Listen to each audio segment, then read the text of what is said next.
Pour revenir justement, on parlait tout à l'heure de GMS, de conquête de nouveaux marchés.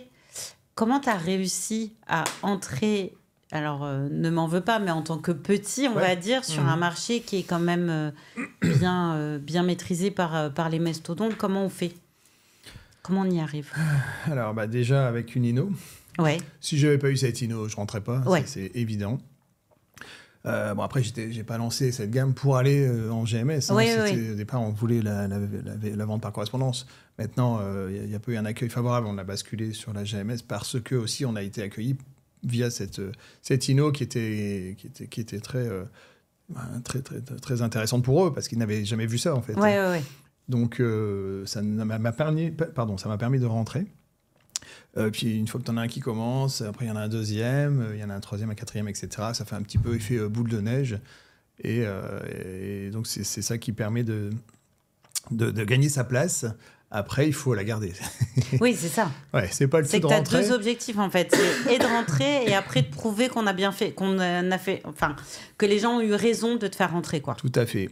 Donc là, ça relève d'autres.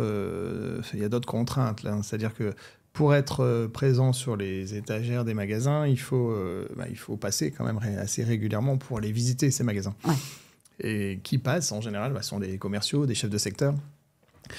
Et donc, pour qu'ils puissent passer, il faut pouvoir en avoir. Il faut en embaucher. Et évidemment, on n'a pas forcément des moyens ultra extensibles. Alors, on en a un petit peu, hein, dans les Hauts-de-France. Mhm. Donc, on couvre très bien les Hauts-de-France. Au-delà des Hauts-de-France, c'est moins évident, en tout cas aujourd'hui. Ok.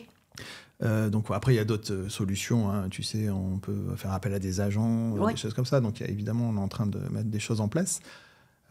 Mais c'est vrai que et ce qui joue aussi beaucoup, je trouve, c'est la conviction de celui que tu as en face de toi.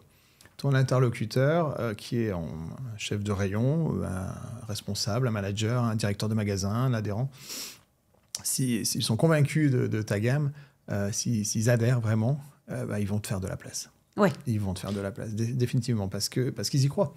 Parce qu'ils savent que c'est l'avenir, que c'est les produits de demain. Et qu'ils veulent et ils doivent avoir ça dans leur rayon.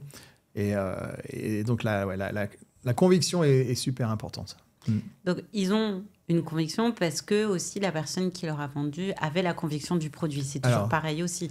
nous, on doit faire énormément de pédagogie. On doit expliquer sans arrêt ce qu'on fait, ce que c'est que cette gamme. Parce que, bon, évidemment, quand tu la vois, tu ne comprends pas tout de suite.